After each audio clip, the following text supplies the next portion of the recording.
I mentioned in the, as I mentioned in my speech, yes, for the first quarter this year, our projection was, Reserve Bank's projection was 7.1%.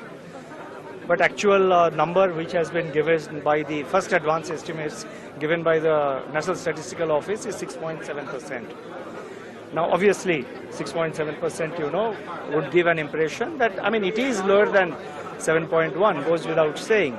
But if you look at the components of the GDP, the main drivers of the GDP growth, whether it is consumption or it is investment, or from the supply side it is manufacturing, services growth, construction sector growth, I think all the sectors, the growth is 7% plus in the first quarter. Two aspects which have slightly pulled it down. One is government expenditure, which is both central government and state government expenditure, perhaps due to the election season between April and June and the operation of the model code of conduct of the election commission. Government expenditure was lower in the first quarter. And when I say government expenditure, it is both central and state government expenditures.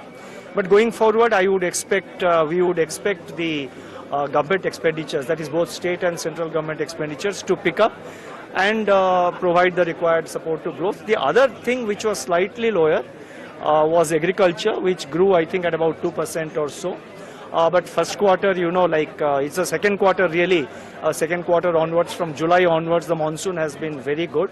And now it has spread almost to all areas of the country, excepting, say, a few areas. So monsoon is good, looking good. And the agriculture sowing, crop sowing is looking very optimistic and, looking very positive. So under these circumstances, I would feel that although the first quarter growth has come at 6.7%, but I think we have reasonably confident expectations that the year, the annual growth which we have projected at 7.2% should materialize in the current year. Rate cut, I will not be able to say, because that the Monetary Policy Committee will decide, please.